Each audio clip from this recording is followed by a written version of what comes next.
Welcome to Ascension with V, where we talk about spiritual awakening, ascension, and everything in between. I'm your host, Stashia Jeanette, aka V, and today we have a special guest that's about to take us on a journey with their interesting gifts, abilities, and unique experiences. Welcome back, Miss Dr. Val Rytova. How are you, and what are we here talking about today? Hi, thank you so much for having me back. I've never been back on a podcast before, so this is really exciting because I'm just present to, the growth, just the difference, the gap and all of that. And it's just really Yeah. exciting. And I feel like we kind of know each other a little more better. Yes, interpersonal. Yeah. So I'm really thrilled to be here and talk about all things brain, all things neuroscience, all things, spiritual neuroscience as well, because I'm into that, as you know. I'll Yes. probably pop a bit of neurology here and there. It's my little obsession. It's a great one, though. It's a good one. So good. So good. Numbers don't lie. They Numbers don't. don't, though. They don't. So yeah, but look, I'm a whiz in epigenetics and neuroplasticity, so we should definitely talk about that, and I'm keen to, and then Okay. we can see where it takes us. Yes, and so for the people who have not seen, I will link the first video of Dr. Val and I, the first episode that she was on up here. And so you should definitely pause and watch that one and then also come back. But for those who have not seen it and don't want to go watch the first one, will you please give us a rundown of your specialties, your expertise, and your passion area of knowledge? Yes, absolutely. So I am a behavioral neuroscientist. I've got a PhD in that field. Prior to that, I received a master's degree in oncology, interdisciplinary oncology. So that's cancer research. And prior to that, I did an anatomy degree as well as an anthropology degree. So you could say I'm obsessed with all things human being. Literally all the things. Yeah. And then I spent about 10 years delving deep into the realm of ontology. So I know oncology, ontology, one letter difference, but ontology is the branch of metaphysics that deals with the study of being with a capital B, like who we be, Yes. not what we do or what we Who have, but we, who we who, be. Yeah. Which also, it kind of opened up and satiated my craving for learning about the human being and how we work, literally the human being yes. and how we operate, and we're very similar. And we were just talking about this, right? Like we are very similar. As much as as much as I'd love to think that I'm this unique human being with the skill set, and people sometimes call me like the purple elephant. This is a new Right? thing that I learned, right? They're like, you're the perfect. I'm like, what's a purple elephant? But What now is I what do you mean? Yeah. a purple elephant, apparently, for those of you who are like me, who didn't know what it is, it's like if you're in a recruitment agency and you're looking for a specific candidate with a very, very like specific skill set, you call them the purple elephant. In Australia, they call them the purple unicorn. So I guess depending on where you're at. Yeah, yeah. I like the purple unicorn. Yeah, me too. I like both. But Yes. regardless, I don't know how we got to this, but basically, yeah, that's what I'm in. I'm into all of that. I'm into all human being, human doing, but I'm a behavioral neuroscientist with a PhD in the field. So I like to use that lens to look at all things that I'm interested in, that you're interested in, kind of like that. What exactly does behavioral mean? Like exactly. Yeah, behavioral, for a neuroscientist, behavior is ultimately everything. It includes your actions, your thoughts, your belief system. Those are all what we say is a behavior. So I know in psychology, things are a bit different, and I'm not a psychologist, but I've spoken to a psychologist who was like, no, that's a behavior and that's an action. I'm like, but I'm a neuroscientist. It's all Yeah, behavior to me. like it's all behavior though. Like, but that's a behavior. Like, no, that's behavior.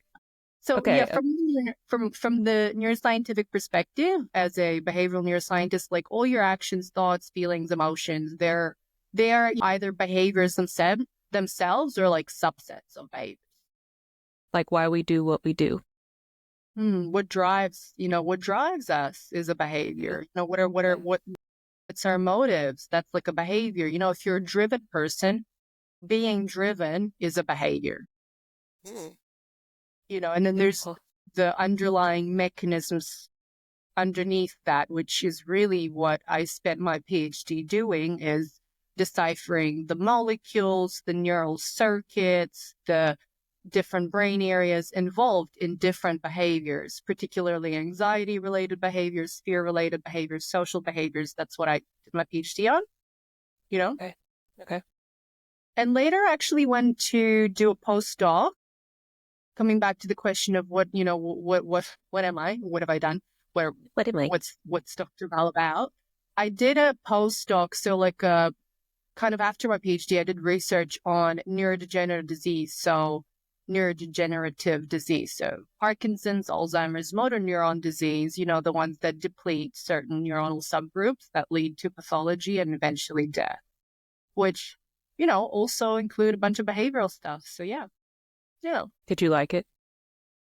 I was into it. Look, I've got a curious mind. I was into it just because I'm like, how is it that these things are around and we have no idea what causes them? Like motor neuron disease, that's a big one. Like, my gosh, you get diagnosed with that thing, you die in 2 months, and there's nothing for it, Like, that's kind of a big deal. Yeah. Yeah. So I think my curiosity with that is was what drove me and drove that research. And then I left academia, 4 years into that research because I was just like, the academic space is not for me. It's very, it's just not where I want to be. It's very, it was very, I think I said this before, but yeah, just really limited in terms of what you can discover, accomplish, what you can be interested in, depending on the kind of funding. Funding's obviously up Everything. to, yeah. And the kind of funding that neuroscientists,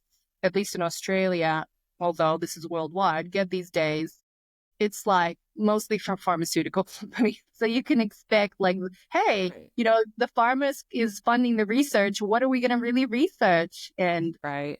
yeah. And as a result, I've seen that, like the lab that I was doing my PhD in, where I loved it because we were a lab that was really driven by curiosity. Although, yeah, we had like a clinical aspect to it, but mostly it was like, oh, why does this thing does what it does? Like, how does this molecule drive this behavior or that behavior? It was really like science based.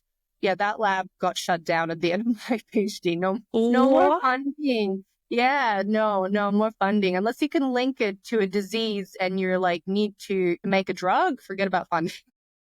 See, this is the thing. Like, it did understand the game. Like if you're not pushing big pharma kingpin stuff, it's like Yeah, sad but true.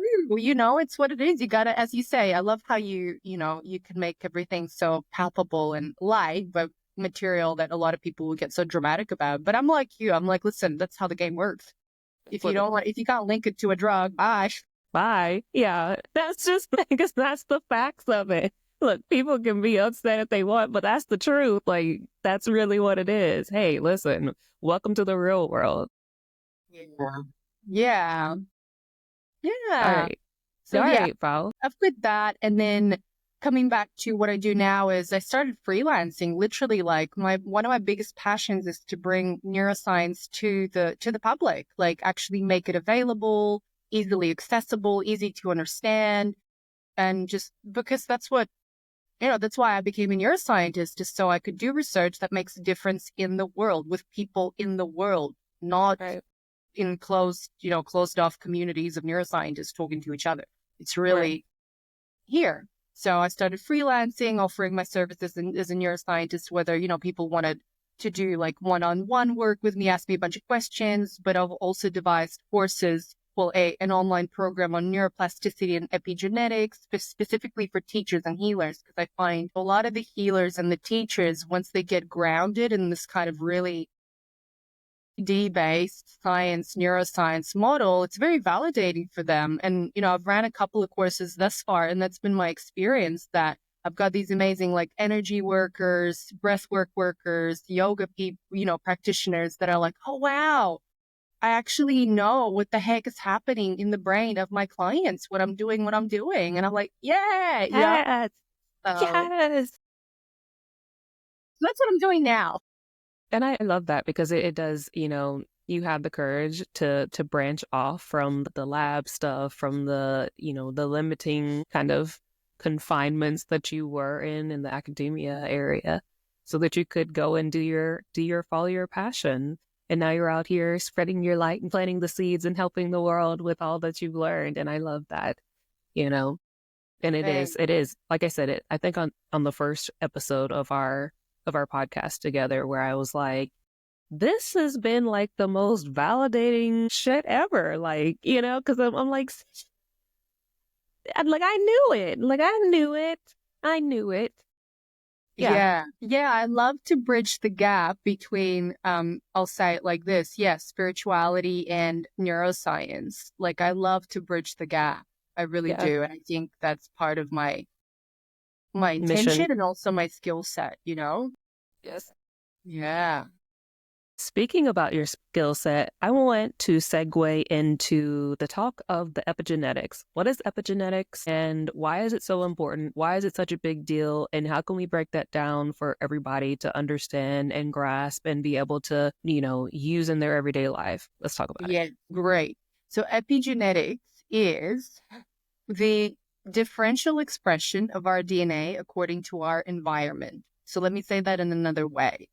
It is how our DNA, so the genes in our genetic code that we inherit from our parents, how those genes either turn off or on, depending on what environment we place ourselves in. Okay. Does that make sense to you? Yes, but in terms of environment, is that physical environment, your home, your friend group, your social circle? All of the above. All of the above. It's your economical environment, it's your social environment, it's your immediate physical environment, it's your mental environment, it's like every kind of flavor of environment you could possibly think of. It shapes you. And, this goes back to, I was born in Russia. I didn't say this, but, in Russian, we have this saying, tell me who your friends are, I'll tell you who you are. Mm-hmm. And it's yeah, that's like the birds of a feather flock together type of thing. Yeah, that's epigenetics 101. It's literally your environment shapes you, it molds you, whether you like it or not, you Right. know? And in the cases of, so it's not just that we mimic the people that we're around based on, whatever, our mirror neurons or any of, then I'm not even talking about neuroscience. I'm literally talking, hey, certain genes will get expressed or repressed based on your environment. If you're in a stressful environment, genes for happiness like serotonin will get suppressed. And genes like cortisol will get upregulated, literally. And you can see it, on a physical, on a DNA physical level, it actually, what happens is the DNA strands, the two DNA strands that I know of, I'm familiar with, one from mom, one from dad, and they intercoil in a double, in a helix, right? That molecule. And the way that helix or that DNA molecule is kind of coiled around these other proteins, the way that it coils itself around other proteins is dependent or responsive to your environment. So when you're in a stressful environment, genes that code for serotonin, oxytocin, so the love molecule, the happy molecule, they'll literally clump up. They will be inaccessible, invisible almost to the transcription machinery, which would then turn them into proteins so they can go and do their thing behaviorally. The DNA molecule clumps up and you can't access those genes. Whoa. Yeah. Whereas, visualize that, right? And I was like, yeah. And if you're listening to this, try to visualize that. So the DNA is coiled around proteins and it can either flourish and open up, right? Really like a bloom, like a flower, yeah, if like you a will. flower. Yeah. Or it could literally crumple up and that's it. You can't really access what's inside. So that's actually physically what happens to your DNA when you're in certain environments versus other environments. So when people change like move or something, move to a different house or go on vacation, how long does it take for these inactive or clumped up DNA strands to unshrivel, unclump?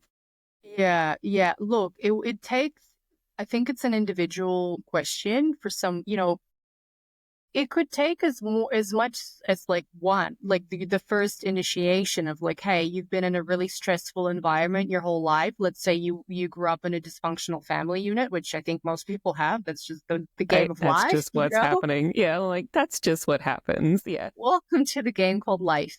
You deal with this literally. and then heal. And then Yeah, we'll literally. And then, like, here's this, and then unlearn it, and then heal from it, and then get back to square one where you were when you were born. Like, Oh, and if you don't, you might have to do it again in your next next lifetime. Yeah. lifetime. Like, okay, seems weird, but all right. Yeah. Yes. I welcome to life on Earth. Yeah, thank Yeah. you. I'll do that. Nice. But literally, if you have been, I mean, you can even take it like ancestral lines, right? Because your Yeah. DNA, your Yeah. ancestors are with you. So Yes. even like the DNA of your grandma, great, whatever grandma, you still have parts of her or his, DNA. Yes. And along with that is their epigenome. So how their DNA either got expressed or repressed according to their environment. So that's why things like, children of Holocaust survivors were diagnosed with a lot of like mental health issues. Even they themselves were never subject to the Do Holocaust. it.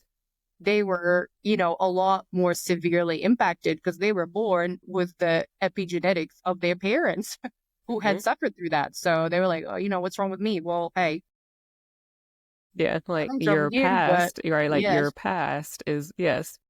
yeah, yeah.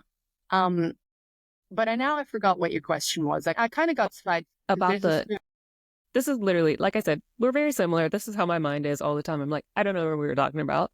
So we were talking, the question was, if you remove yourself from an environment, say you go on a vacation or say you move homes, how long, like roughly, I know it's individualized, it's never a one size fit all thing, but roughly how long would it take for that clump to activate or declump or whatever you want to call it? yeah. Well, the results could be immediate, but like everything to sustain the results, you have to repeat. Hmm.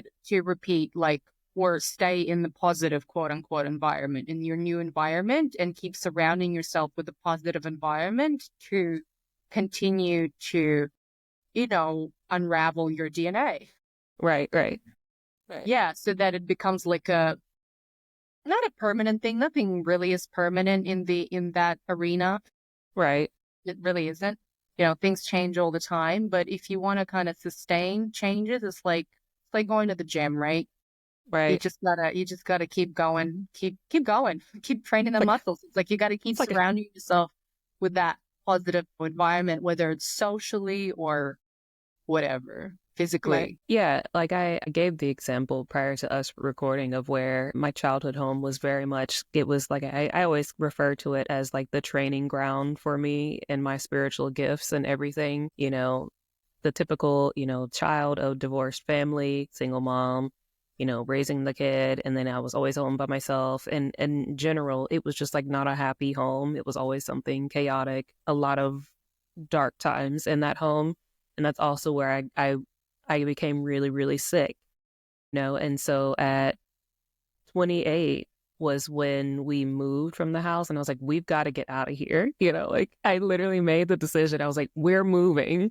We gotta Yeah. go. Like, because there's the saying of like you can't heal in the same environment that made you sick. And literally as soon as I left that house, that was when like, I started healing. Yes. It's, as I said, the effect could be immediate. And now that you said that, I can also, like, I just had like a recent experience because I went on vacation a couple of weeks ago. Actually, last week, I came back from Bali with my family. And like, I could see the changes immediately when we were placed in like a stressful environment after the 2 weeks of like just bliss, right? There was a little stressor and like the person in front of me was just not the same person. I was like, wow, it just takes one day. Okay. Okay. You Like know, immediate whiplash, like, who are you? Like, what's happening? right? Yeah. Yeah. Yeah. That's So so yeah, funny. I know, it's sad but true. So the effect could be immediate, but to make them last, you kind of gotta ongoingly heal and place yourself and, talk to the people that you love that actually elevate you or empower you and like that. Yeah. Yeah, because I was gonna say my follow-up question to that would be like, so if people can't immediately move from that environment, would you say that the what would you say is the next best thing course of action to do if they can't immediately like do what I did and be like, we got to get the F up out of here, you know? It makes me think of that meme. Have you tried astral projection? Where just try to envision your body out of the body somewhere else. But in all seriousness, I think that's kind of what you got to do. If you can't physically displace yourself out of a toxic environment, and I hate using that word because it's so overused, but let's But say facts, dysfunctional. Yeah, let me take right? that back. Let's say dysfunctional environment, right? Dark Makes more sense. environment. Yes. Um, but if you can't immediately take yourself out of that environment, you can start to train your mind, because in a way we do live in the realm of the mind as well. Yes. There's the physical realm and there's the realm of the mind and there's spiritual realm. I mean, how many, better how many realms there are. There's lots of different realms.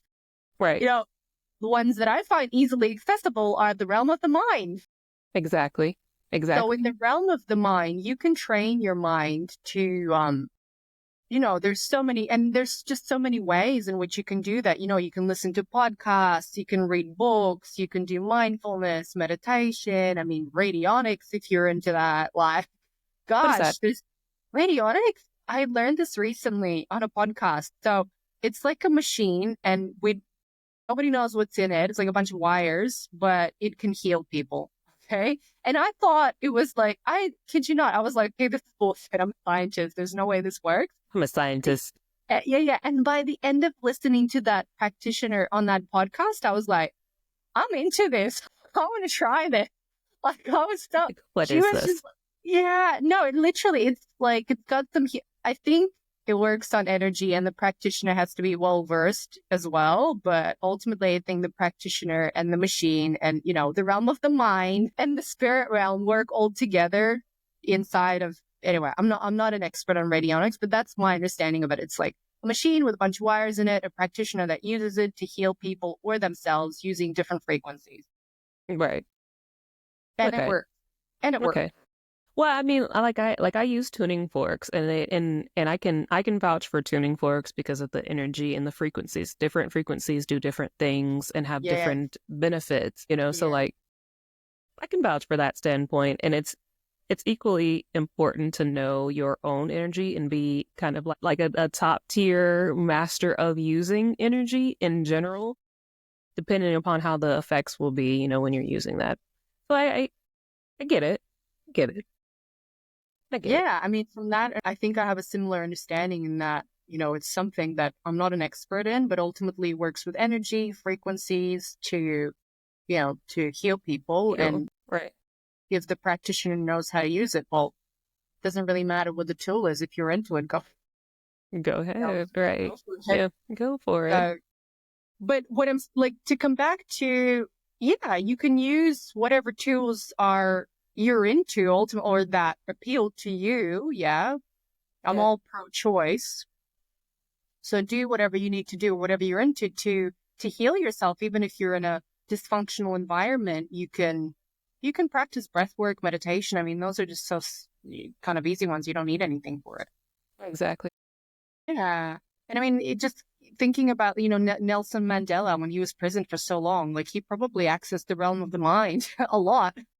And that's something that I was gonna mention. I'm glad you brought it back up. Was that is honestly like that's how you get to it's all mind work. So there's 15 dimensions, 5 densities of each, and 3 harmonic densities within each of them, making up the 15, right? And everything that you do to get access to them, it's all from the mind. Like it's all mind work, mind and energy work, but both one and the same. And you access all those other realms and dimensions from your mind. So Yes. it is true. Yeah. Yeah. It's amazing too, isn't it? Like, it's amazing what you can do with the mind. I mean, there's also, there's the flip side of like all the terrible things you can do in there, or like sometimes, Right. Right. sometimes Yeah. I'm like, don't stay in there for too long. You will For get too robbed in long. there. You will Yeah, get no. robbed in there if you stay in there for long.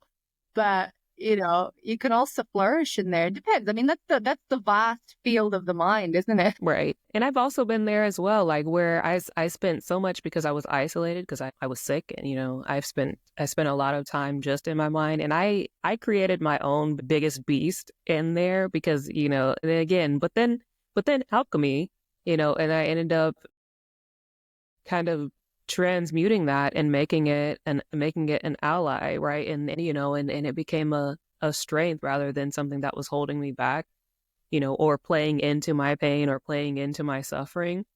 But Yeah. in general, it's having the equal parts of mind and body. I think being too much in my mind was definitely a hurting factor for me because I wasn't grounded, right? So like I didn't have that earthly stability pulling me back in and being like, okay, time to come out.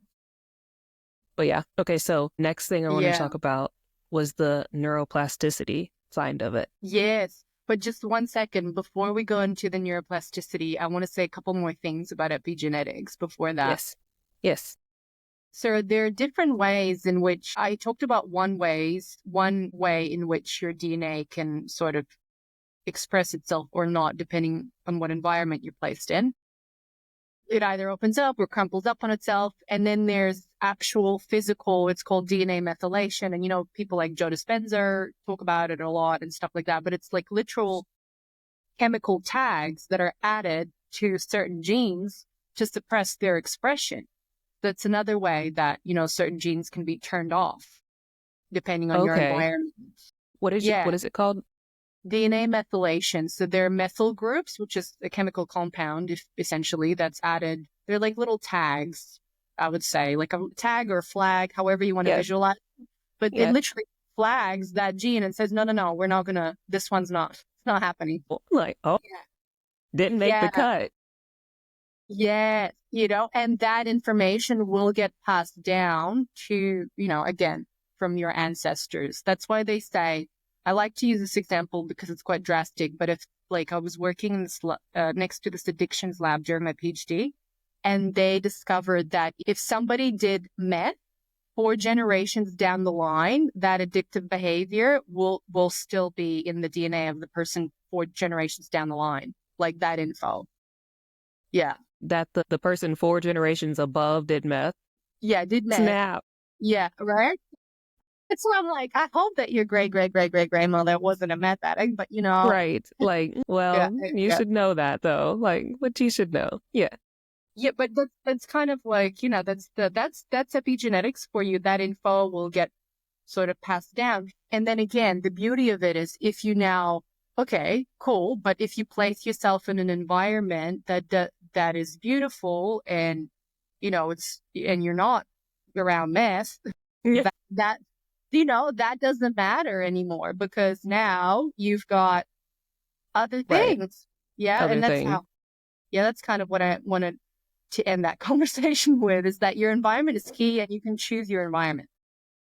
That's true though. That is true. That is true. But and I think a lot of people would combat that because I get a lot of clients and it's a lot of I hate saying it, but like it's a lot of men who will combat me and be like, no, you can't, you can't I'll say you need to just change number one, change who you're hanging out with, because a lot of these people aren't your friends anyways. They're just around you because it's a transactional relationship. They know that being around you boosts their reputation. They're getting something from you. Yeah. And I was like, and then the other half of them are enablers. And that's why you're in the situation that you're in right now. And so I'm like, number one, you need to get rid of your friends. They're not your friends. And number two, you need to move where these people are not at. You have the money, move. You can't just choose who you're around. Yes, you can. You Yeah. can though.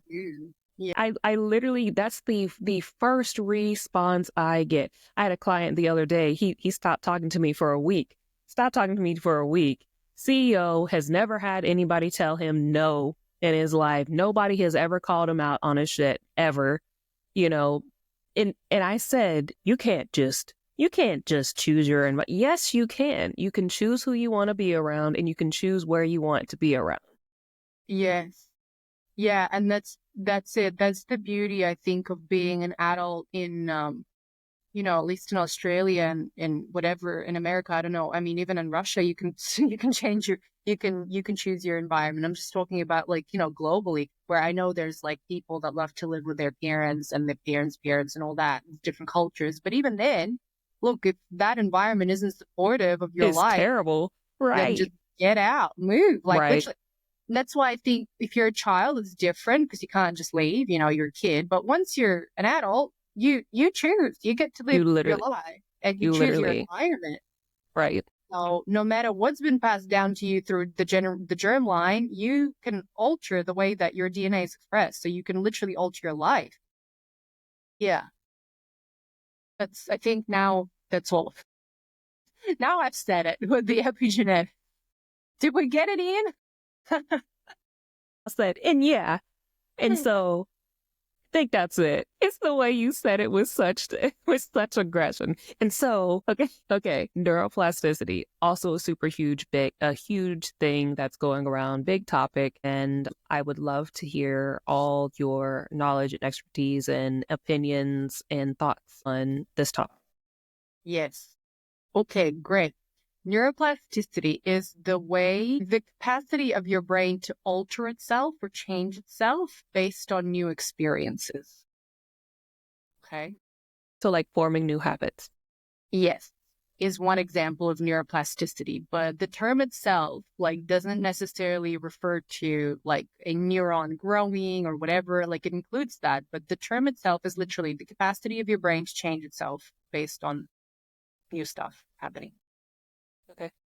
And it could happen many different ways. Like I said before, you can place yourself in a new environment, thereby causing your brain to change itself. Because yeah, your brain will change itself if you go from being socially isolated to a really supportive social environment. I mean, that's one of the biggest things as well. Social environment for the brain is crucial and this is shown with all social animals. I've worked with like rats in the lab where I've shown this. Human beings are social animals too. We've gone through periods of isolation recently, and we're now witnessing the impact of that. So Right. this is like, if you literally what happens on a brain level, if you socially isolate someone, is their prefrontal cortex, the executive part of their brain that governs their emotions, all the executive functions that kind of, is the CEO of your brain. It disconnects itself from all the other brain areas, especially the emotional parts. So you can't regulate your emotions, and once you can't regulate your emotions, you're kind of in survival mode most of the time. So social interaction is critical for the brain. But yeah, back to neuroplasticity is you can grow new neurons, you can form new connections, you can learn new things, and all of this induces your brain to change itself. And that's very advantageous for us because it also works in things like, stroke or brain injury. Yeah. So if you literally have physical impact to the brain, you can rewire your brain and still function.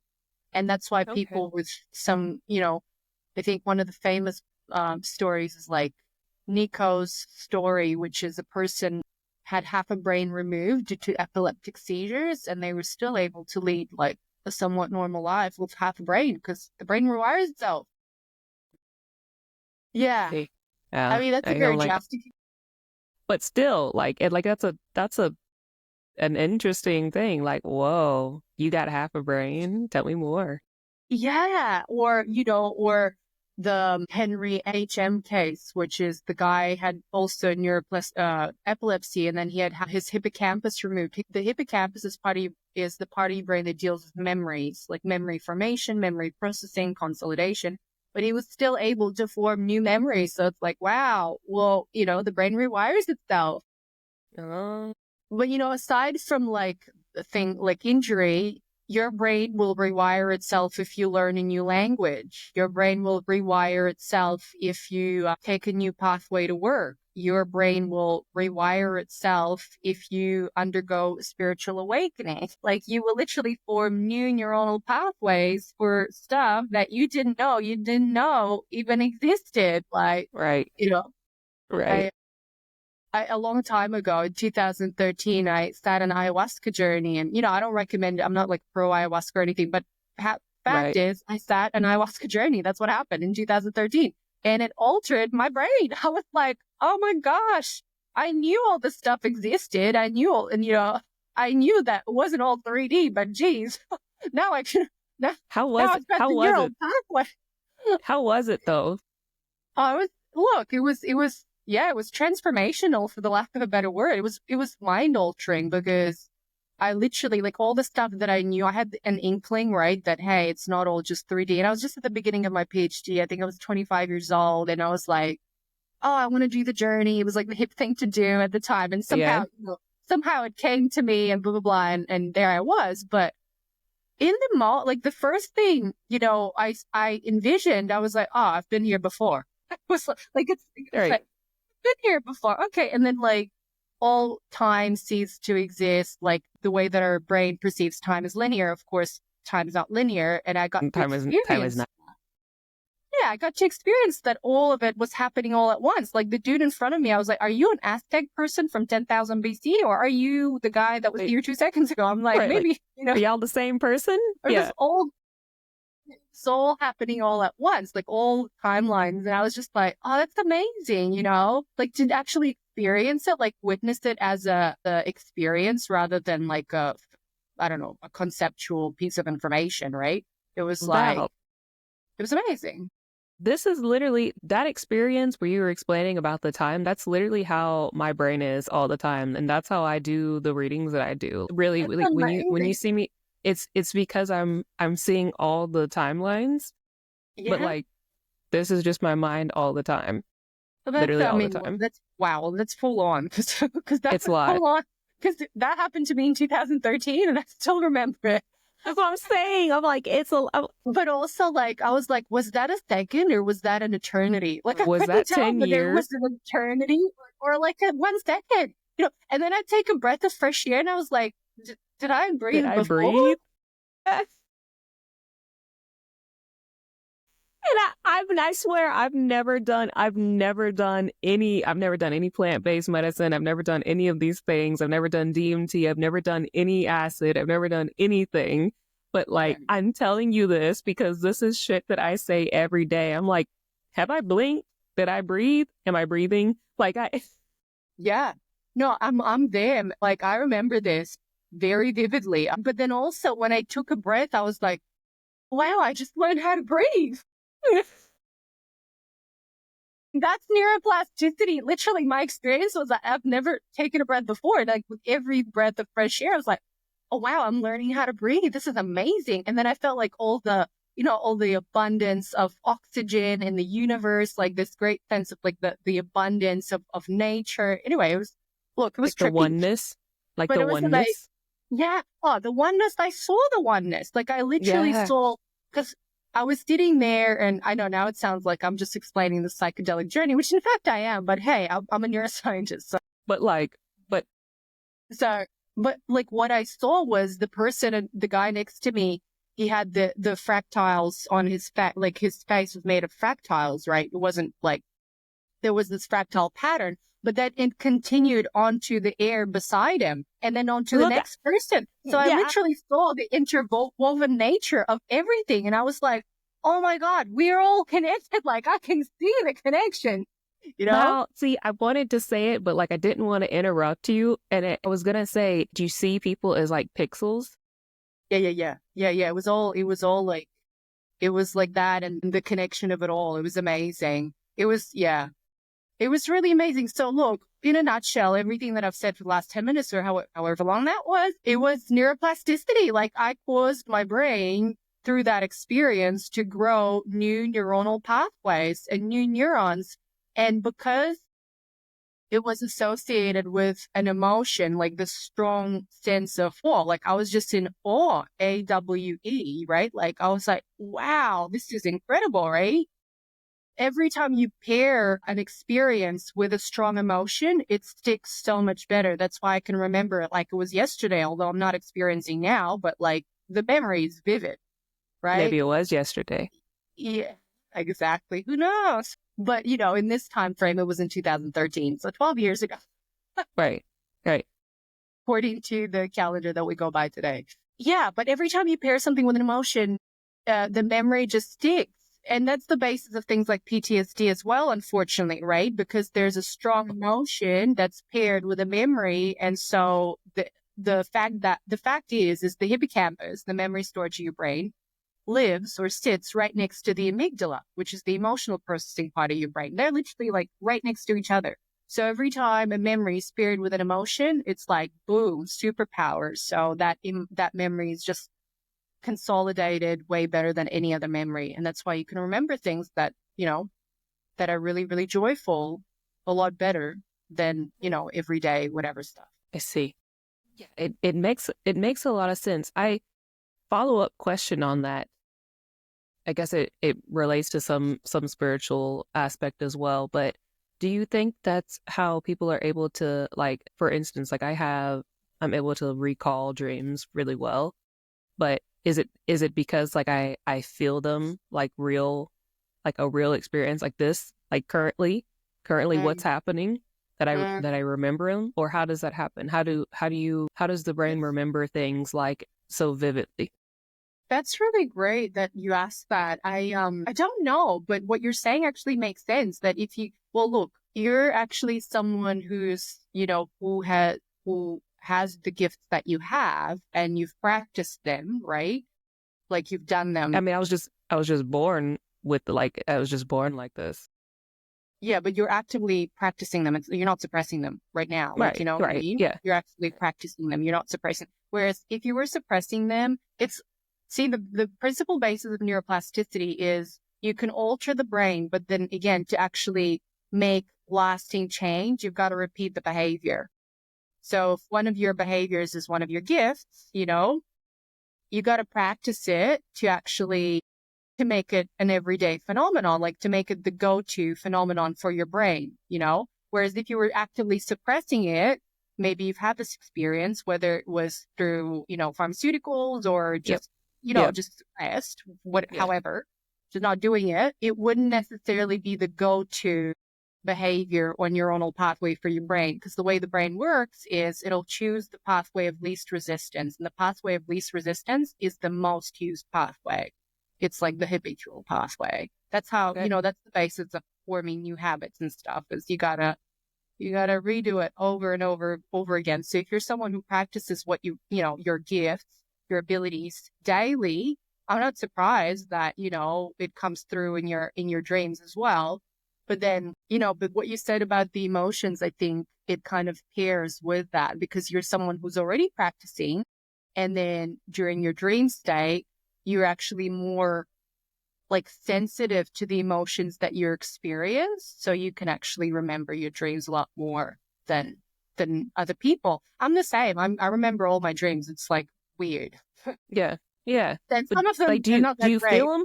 Yeah. But do Yeah, you feel them? yeah, of course. I wake up. Oh my God, I had this dream. I mean, I remember palpably. It was like another dimension, and it was so horrible. It was like where they I mean, this is gonna freak some people out, but it's a place. Obviously, it exists because I dreamt it.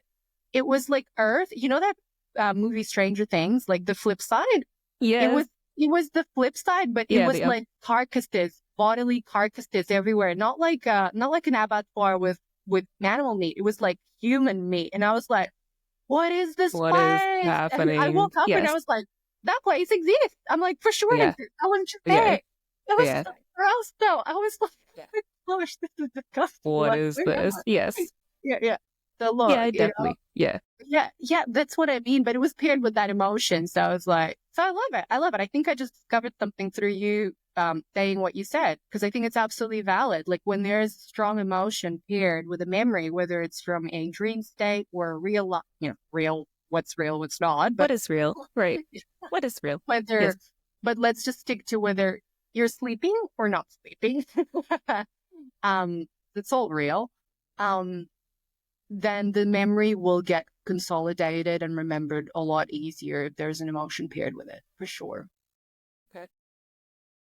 Yeah, no, it Wow. was, How yeah, cool is you're that? like, cool. I love discovering new things. I love neuroplasticity. Yes. You know, it's just so amazing, the capacity of your brain. And that's what I mean. Our brain,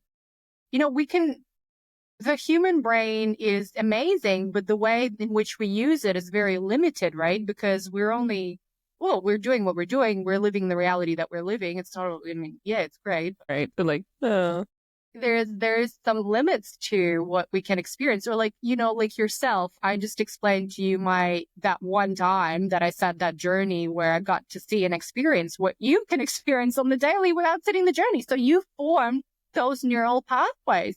And whereas I haven't, right? So that's kind of like, I can see the gap in which some people use their brains, versus others that don't. And I'm not talking about like it's better or worse. I'm just saying different. it's different, right? And I do believe that we all have psychic abilities, and I was just telling you that I discovered my psychic, whatever, tanging thing. When I touch something, I can feel the energy of that Yes. thing, and like I didn't whatever know that was a thing's new good. word. Clear tangent. I know. I actually learned it from another psychic lady. She told me, she's like, you know where that is? And I was like, I have no idea. What is that? She's like, when you touch something, you can see like what that thing's See been it. through. And I was like, Yes. yes. I'm like, yes, I do have that. Yes. That's another example of neuroplasticity. Like I learned something that I didn't know, or at least I learned how to put a word onto something that I had no idea. Exactly. Yeah. But Exactly. it's amazing. It's very, very amazing. Is expanding the neural connections, and the way to keep the habits, whether it's your psychic ability or whether it's, you're learning how to drive a car, or learning a new language, or learning a new sport, or learning a new behavior, you got to repeat the thing. You got to train yourself over and over again. Because remember how I said the brain is a lazy thing. It'll use the pathway of least resistance. Yeah. Yeah. Yeah. So yeah, you got to actually make that thing the pathway of least resistance. And how you do that is by practicing it over and over and over again. So it's like, it almost becomes second nature. You know what I mean? Like you don't have to think about it. You're not going to be like, and now I'm going to walk. No, you just walk. You just do it. Yeah. Yes. Yeah. So I hope that I know we went places. I'm kind of excited about the places we went to, but Mary, I was like, but it was great. Like, I liked that we took some detours and we arrived at the destination though. yeah, yeah. But that was one way of explaining what neuroplasticity is about. It's the capacity of your brain to change itself based on experience, new experience. And it does decline. So the caveats, which is your word, I like it though. Yes. With that is that neuroplasticity declines with age. It's like a known fact. Visibly, if you look at a neuron of an aging person, it's much thinner. So the info just, gets passed much slower. But things like exercise, meditation, mindfulness, if you're ayahuasca journey, whatever, like as I said, with radionics, whatever you're into, you can actually strengthen the neural pathways, enhance or increase neuroplasticity of your brain even as you age. And we're all aging, so this is applicable Okay. to everyone. Right. This is everybody. Right. Yeah. And another thing about it is for young individuals, like kids, babies, up until 2025, depending on your gender, your brain is a lot more malleable. So neuroplasticity is a lot like it's happening on a more regular basis when you're younger. And then when you're adult, kind of things become, not set in stone, not hardwired really, because you can't rewire them, but they become more like ingrained, if you will. That's why people think they are who they are when they're adulting. You know what I mean? You're like, I'm Right. Val, I'm analytical. It's like, yeah, that's bullshit. That's just because that's a neural pathway you've used all your life. So you That's think you're just analytical, but in fact, you can be creative. You want to try that one for the next 25 years, right. Yeah. Right. Yeah. Yeah. And I do. I hear that frequently. Like, I'm just set in my ways. Like, no, not really though. Like, you can literally change You can literally decide to be like, today I'm just going to try to be a better version of myself. I'm going to try to, and even I said this on a recent podcast of like just doing things, small things, like I changed my hair, right? Or I started sleeping on the other side of my bed. I started changing the time that I took a shower, like small things. Yeah. You can change. You literally don't have to repeat the same, evolve or repeat. Exactly. I mean, the hair thing, I did a whole reel on it. Like when you change your hair, it actually causes neuroplasticity in your brain. It really, really does. It causes your brain to rewire itself because you're adjusting to this new image of you. It also like activates circuits, people when they complete something or like end things or relationships or jobs, they change their hairstyle. It actually is supportive of that, of the brain chemistry underlying those changes, those like ending. Right. Yeah, there's neuroscience behind that, and it's all based in neuroplasticity. I mean, neuroplasticity is the basis of manifestation as well. I know manifestation is like a big thing nowadays, the blah blah blah. I'm a neuroscientist, and let me tell you, manifestation process is neuroplasticity. It's all it is. It's very much based in neuroplasticity because you go from one belief system to like this whole new way of thinking, right? Right. Yeah. I mean, and then your brain does what it does, it filters the things that, you focus on. So there's a little more neuroscience to that than neuroplasticity, but it's grounded in like the basis of manifestation is neuroplasticity. I had two things that they gave to me while you were talking to hit on. The one thing you mentioned about like the when you change your hair, the adjusting to your new image in the mirror, and that was something when I did my hair recently. Like I did for a while. I was like, Who's that? yeah, I was like, what's going on here? It's been like almost 2.5 years since I've had my hair straightened. So like Yeah. I had to stop, and it took me a while, and I just stood in the mirror and I did some weird things. I was like, Yeah. is this me? Like, okay, but the fact that it happened right after this lunar eclipse, full moon, south node of the closure, the completing of Cycles. Yeah. right. I was like, I hindsight, I looked back and I was like, whoa.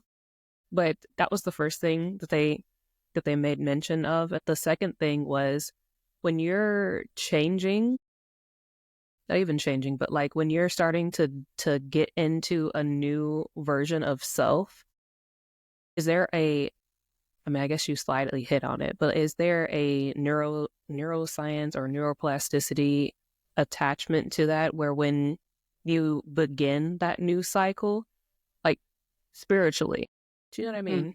Yeah. Yeah. Yeah. I do. I can answer both of your questions. So let's go to the first one. When you look at yourself in the mirror and you see this new image of yourself, it takes a while to adjust to, okay? Because what you're visualizing is 90% brain generated, and the brain predicts from the past. Yeah. So whenever you're looking at something, you're only looking at 10% raw data, okay? This is what I'm saying. Like everything that it's all the universe of the mind, really. Because even what you're looking at is created by the brain. It's insane, Right. right? But it's true. So when you're looking at yourself in the mirror, like your brain is predicting from the past. So 90% of what you're looking at is past based. So of course you're getting this 10%, like this new raw data, right? Your new hairstyle. So your brain's like confused. It's like, Yeah, like who is that? I've never seen that before, right? And it right. takes some time for it to actually create this new image as, the new thing, as the new past, right? To go off of, Oh, right? right. Because it's a prediction machine, the brain. And ultimately, what happens on a neural level is a new circuit gets formed for, hey, now that's what I look like now. And the more you look at yourself in the mirror with that new image, the more you activate that circuit over and over again. And so then you become more at home with yourself, ultimately more comfortable that, hey, that's what I look like now. And there's no 21-day thing to it.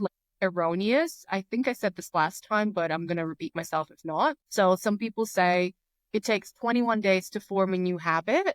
That's not correct. Okay. That goes off of research, one particular research of a plastic surgeon who made an observation that when he performed plastic surgery on his clients, it took them about 21 days to get used to their new face. But it's like, dude, you can't just take that behavior, spread it across Spread all it you have across. information. Like that's what I'm saying. Like a lot of manifestation experts, all these people, oh, it takes 21 days. I'm like, no, it doesn't. Actually, it's going to take however long it takes your brain to recognize the new thing. Yeah. Right. Yeah. You know what I'm saying? Yeah. Myth So, busting. yeah. Well, yeah. But does that answer your question about when you look at yourself? Yeah. Yes. All right. And then the second one, so the neural basis of this new version of yourself is kind of the same thing that I just said, except it's not a new image. It's more like a new mental image, if you will, of yourself. So you can apply what I just said to the second question as well. When as you're spiritually evolving or, you're learning new things, and we're constantly, I hope so. I mean, I like to Oh, assume that I hope Val. so. But it's not though. I already know. I already know what you're gonna say, and I'll say it for you. It's not. Speaking on a lot of like I said, a lot of the people that that I come across with, they don't, they don't, they not.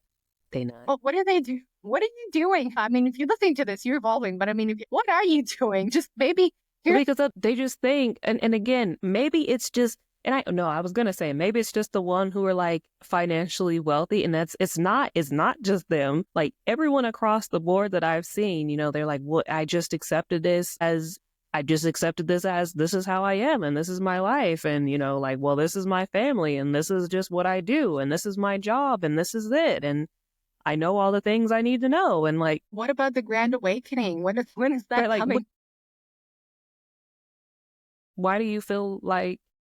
But there's been a lot of people who just accept the world as it is, as they've been told, whatever has been projected onto them, whatever was handed down to them, whatever their family told them was right and true, whatever their pastor tells them is right and true, and they don't question anything. And like, that's so dangerous. It's so dangerous. I don't know. That to me is insane. But maybe I just live in a different world. In fact, not maybe, but I do. They, I live in a world where like evolving every second. evolve or repeat is literally my slogan. Literally, evolve or repeat. You got two options every day: evolve or repeat. But a lot of people choose to repeat because it's easier. Yeah. Like I mean, blissful ignorance. Yeah, yeah. No, I mean, I can see ways where I'm repeating as well, and that's okay. I guess, like, but I think on the grand scheme of things, at least I'm someone who loves to evolve, and I hope that You're definitely people that are listening, are with I that. want to evolve. Right. Yes. Yes, which is why you're listening to this. Because you're curious and you're starting to want to evolve, right? That's the thing. But you got to have that commitment to yourself to want to do the work, to want to evolve, to want to do better, to want more, to question things, Yeah. Mm, mm. Yes. But yeah, the neural basis of that is the same, is, once you've made that, I guess, choice to, hey, I'm going to start this process, that forms a new neuronal pathway. And then to strengthen it, you've got to use it and train it every day. Like you got to actually evolve every day in some Right. way, shape, or In form, some even if way. it's like by a tiny bit. You've got to, because then that's the basis of neuroplasticity, and then that becomes the world you live in. Yeah, yeah, yeah. It's pretty amazing, the connection between how our brain works and the world that we live in, which, there are as many worlds as there are people on a moment to moment basis. I Yeah. say this thing of like your inner world is a direct reflection of your outer world. And it feels like that's exactly what you said in a scientific form. Literally. Yes, it actually is. Like all of these things, epigenetics is literally a scientific explanation of what you just said. It's just the same thing. We are the inner well, I'm a neuroscientist, so I can't speak for the rest of, our physiology, but on a brain level, yeah. And on a DNA level, at least in our brain and all that, yeah, we're a reflection. What's happening inside is literally out here. Yeah, I mean, and I can vouch for that of us being when I was in at my worst, when especially when I was on all the pharmaceuticals and things, like my inner world was in such turmoil. Like I was suffering so much and I was going through so much trauma and pain. And externally, my world was that way as well. Not just like within the home, but like the way that people treated me, the way that and my everyday interactions with people were. Like people were bad. This is not like a victim mentality thing, like, oh, poor me, but like this is like I'm just giving the example of this is. Yes.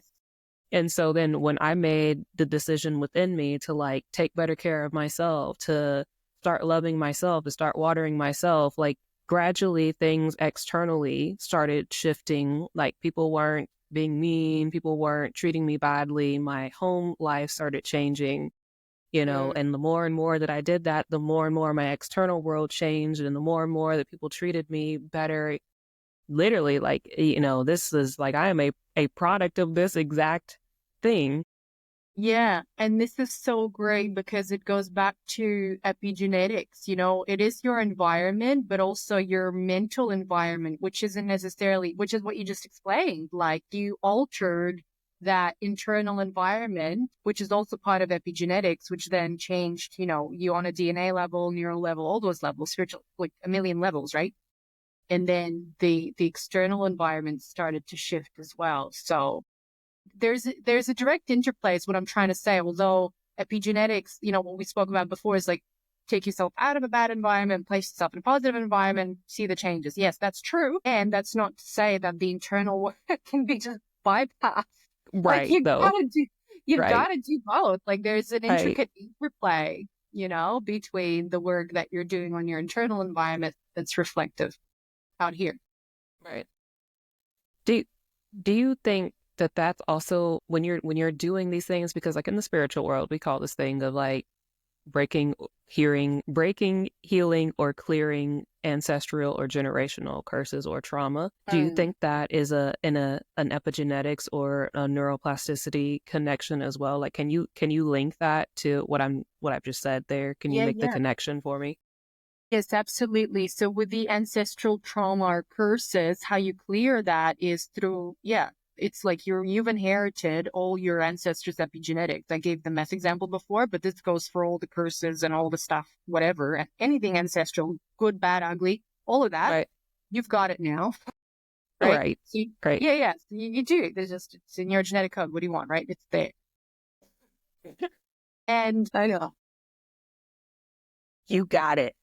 you do, you got it. And the opportunity is to alter your environment, both from within and externally to shift that, Hmm. and that's how you clear that. That's how you clear it. That's how I clear it. It was so funny. I recently had this reading and the reader was like, she was amazing. I love her. She was like, you're the person that's going to heal the first ancestor and the last ancestor in your lineage. I was like, no. Yeah. Yeah. Yes. But then, it's like, that's the beauty of epigenetics, because, it's literally, it comes full circle. You will get by altering that inner, what we spoke about, the internal environment, either through the realm of the mind and all the different realms, right? Hmm. You alter your, your epigenome, the way that your DNA and your ancestral DNA, which is part of your DNA, has been expressed. And then you will pass it down your germline, your generation. So, because now let's say, annihilated the methyl groups that were on certain genes in my genome. I've now passed it on to my children. So they don't have to deal with that anymore, genetically, epigenetically speaking. Every time they come into, I've said this before. I was born in Russia. My grandma is someone who was born during World War II. Like, do you know what I mean? Like, there is ancestral stuff, but Yes. I've like actively been at work at it such that my kids don't need to deal with that and their kids and so on and so forth. So that is how epigenetics works. So I think it goes perfectly hand in hand with the spiritual interpretation of it. It's just another way of saying the same thing. Yeah, the science to it, it's called epigenetics. You literally alter your environment from within, from without, and outside of you to alter the way that your DNA is expressed. And you pass it to the next person. Yes. Hooray for us as the generational trauma healers and curse breakers of our lineage, out here crusading with the torch, just setting ablaze, That that's taking funny. on all the. She also used it's world connected, right? But that woman, she also used that example. She's like, "You're the torch." I'm like, yeah. Listen, Val, I got I got the connections. I got it. Okay. Anything else you want to say on that particular topic? No, I just listen. I hope that it makes it out there into the ethers, because epigenetics sounds complicated, but it really ain't. It's literally how your DNA expresses itself based on your environment, and you get it from your ancestors. You pass it to your kids. So you want She to do got something it about from it? her Great. mama. She got it from her. Literally, there's songs about this, people. Literally. No. But actually, one thing I do want to say, here's the thing. Indigenous practices actually take this into consideration with all like the ceremonies and the stuff that, they practice. They actually take epigenetics into mind because they heal stuff on an ancestral level in those ceremonies, whereas modern medicine doesn't do that. Exactly. Yeah. Yeah. That's kind of one thing that I want to say. Yeah. Because it is, but I feel like because now we have these kind of conversations happening, the conversations that you and I are having right now, it's a thing that will become more common. A lot of the new moms right now, they're very in tune with the spiritual world, and they're very in tune with like I said, holding the torch and knowing that they're doing this healing and cleaning out the lineage. And a lot of them were doing this work prior to getting pregnant. And I've been very adamant of trying to tell people like, hey, listen, choose your partners wisely and know who, have the conversation. Like, what stuff do you have going on with yourself and your lineage? Know yourself enough, because these are things, and then the two of you guys, if you decide that you're going to procreate, you can be prepared of like what's coming into the world with you from that aspect, both now in what I now know, the epigenetics line of it, and then the spiritual realm of it, because it's a real thing, Yeah. I say it frequently and people don't like it when I say it, but it's a real thing. Like, be careful who you give your life force energy to, and who you're laying in bed with. And because, again, same thing, you can take on that energy and their baggage, their emotional and genetic bag. Did you know that it was something like, I think they said for up to three generations, that like what was it? It was something with 3 years or three. I think it was 3 years. It was like 3 years that a man's sperm can stay in your body, in your genetics. I've heard about this. I need to look at this. It hasn't been at the forefront of my research. Do you know what I'm talking about though? Curiosity, but I don't know what you're talking about. I think I've heard this before. I don't know the science of it. I'll need to look at it and come back on the show and tell you about it. Yes. But like I'll this, look at it. I don't know the science behind it, but I've heard it. but this is like a real thing that like it can stay in you, in your DNA, and mess around for a certain amount of time. Yes. And I'm Yes. like, I'm telling y'all, I'm like, just especially if you've already done the work on yourself. Like, it's different when before you have, same rules apply, but I'm saying it's different if before you've done all the work on yourself, whatever. Everybody's been through that phase of where they didn't know, you just sleeping with people. But like, once you start doing the work on yourself, like it's so crucial and it's so important, because like then you're setting yourself back. Yeah, for sure. Unless, like, I don't know, you're so divinely protected that the person that you're sleeping with has massive healing sexual energy, then you're the lucky one. Then she said, then you're right. Like, well, okay, like good for you. Yeah, exactly. Good But for you no, guys. yeah, no, what you're saying makes sense just because, also when a mother has a baby, I've had a baby recently, 15 months ago, like the baby's cells and stuff, like they stay with the mother for the rest of her life. So I'm not surprised. And, obviously the baby comes from a sperm cell and an ovum. So it's like, I'm not surprised that even the sperm cells that didn't become a baby leave an impact. Yeah. Right. Yeah. I'd need to look closely into it. But hey, it sparked my interest. Let me look into that. It sparked my interest. All the things. Okay, the last things before we wrap up was I wanted to talk about kind of the connection between some mental health things and the spiritual gifts and abilities and what you know about that and what examples you could give just from what knowledge you have of it. Yes. Well, with as I was saying to you earlier, with podcasts like the telepathy tapes coming out, and there's credible research and medical practitioners. Not that medical practitioners are more credible than other people, but I'm just saying there's like, I'm a researcher, right? I'm a neuroscientist. I'm a scientist. Um, on that level, I think we as a society happens if, this happens all over the place, but as a society, when something isn't considered normal or problematic, we kind of bracket it and try to, not forget about it, but like in some way, shape or form, like discredit it, if you will, discredit it. And that's, I think, has been the situation with a lot of diagnoses of mental health conditions, especially things like autism, ADHD, like people on the spectrum, blah, blah, blah. I mean, these are like super gifted individuals that have been now labeled and, kind of pushed to some sort of a arena. And whereas in fact, we should be like in the telepathy tapes, the doctors that are actually saying, hey, these kids are actually telepathic. That's a gift. That's not a problem. That's an Right. advantage. They're not broken. Yes. Yeah, it's actually an advantage, And yeah, so I think it's more, it's more on par with things with just like the dysfunction of society. Like when someone's different, just, then shaming them. That's what I think has been the case with a lot of these diseases. And I mean, we know that the DSM manual is just bullshit as well. None of that stuff, none of those, criteria are actually applicable in real life. They've been just like made up. And, psychology is a white man's sport anyway, so to speak. All of that, I think, is just to segregate, certain groups, but also us as a whole as well, to say, hey, certain individuals are different, rather than getting interested in, hey, what are the gifts here? And, let's discover something here, Yeah. Yeah. I think society has just done what it always does. And hopefully, we can change that.